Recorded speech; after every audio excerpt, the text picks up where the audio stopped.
যা কিছুই করুন না কেন এসআইআর হবে।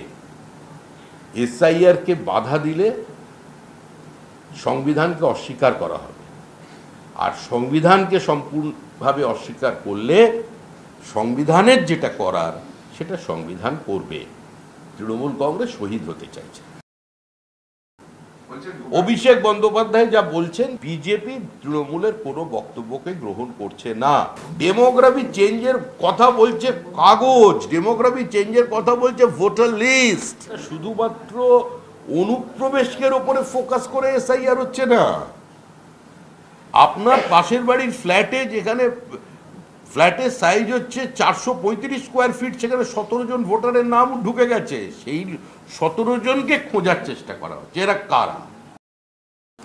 দেখুন, ওদের কখন প্রেম হয় কখন বিচ্ছেদ হয় সব আমাদের জানা নেই।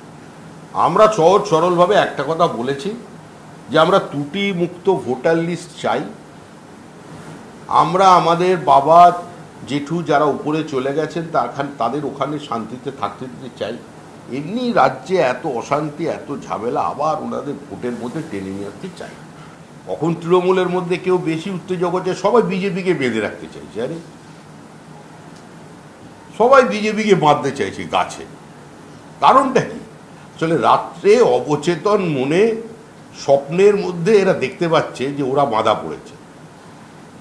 26-এ যে অনেককে গাছে বাঁধা হবে এই আতঙ্কটা থেকে ভুগছে, সকালবেলা উঠে বলছে যে বিজেপিকে বেঁধে রাখে।